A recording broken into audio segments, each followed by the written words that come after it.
This is continuing to get worse. These raids, the footage that we're seeing, and these federal occupations of cities to crack down on undocumented immigrants.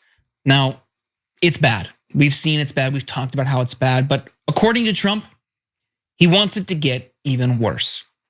During his appearance on 60 Minutes this weekend, he was asked about it. Now, we can't show you the video, but we can tell you what he said.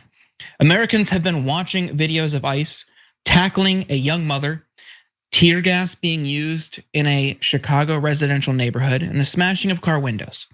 Have some of these raids gone too far? Without pause, Trump replied, no. I think they haven't gone far enough because we've been held back by the judges, by the liberal judges that were put in by Biden and by Obama. You're okay with these tactics, O'Donnell pushed. Yes, because you have to get the people out, you know? You have to look at the people. Many of them are murderers. Many of them are people that were thrown out of their countries because they were, criminals, Trump said. Trump then claims that they're only targeting the worst of the worst. We've covered this plenty of times, but it is a flat out lie. Immigrants with no criminal record, now the largest group in ICE detention.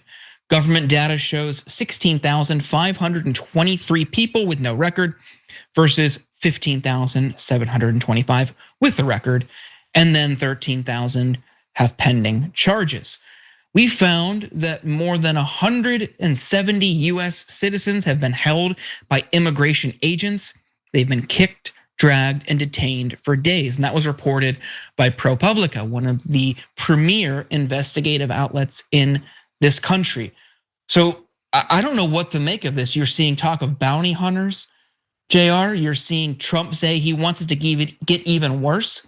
And in the communities where there has been this activity, it's already terrible. They're assaulting even citizens for protesting and pushing back on this. What do you make of his comments here this week? Yeah, assaulting citizens for pulling out a cell phone. We saw that situation in Chicago when the tear gas was deployed. I mean, folks were standing there with cell phones and they were screaming and they were saying, "Get out of here!" Those offenses. The idea is to ratchet up more of this violence. That's the whole plan. Eventually, if you see more blood, if you see more violence, and you see it happening to your neighbors and to people that you may know, you're going to come out and respond. Look, this is the whole basis for what this country's always talked about with the Second Amendment. Except those militia guys are the ones that are part about this whole thing that have been, deputized to be these terrorists across the country. So as they're doing it, they eventually expect people to be like, I can't take this anymore. There's plenty of people that already said that now. And then we have to come out and put two hands up as you still get punched in the face, still get sprayed with like pepper balls and all this to your face. Eventually people aren't gonna take it anymore. I'm surprised we've taken it this far because everyone knows what the plan is. This is the idea. More violence. As a matter of fact, even as Kristi Noem said, there's been no Americans that have been detained. Not at all. Let me just say it. Just stop listening to them. Like hear that they said it so that you know that they're really solidified in their lies and that therefore this is the plan. If you don't even acknowledge the simple fact of them taking in all these couple hundred Americans and also many folks with no criminal records, there's no reason to believe anything else they said. Just go on and carry forward as if they're coming to you and they're saying, we're breaking all rules.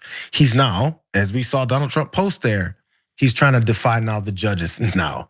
But he's been defying the judges and that's the next step. He's got Congress under his ass and next is the judges and he's got everything he wants. He thinks to just fully take over this country and terrorize people. It's a terrorist state.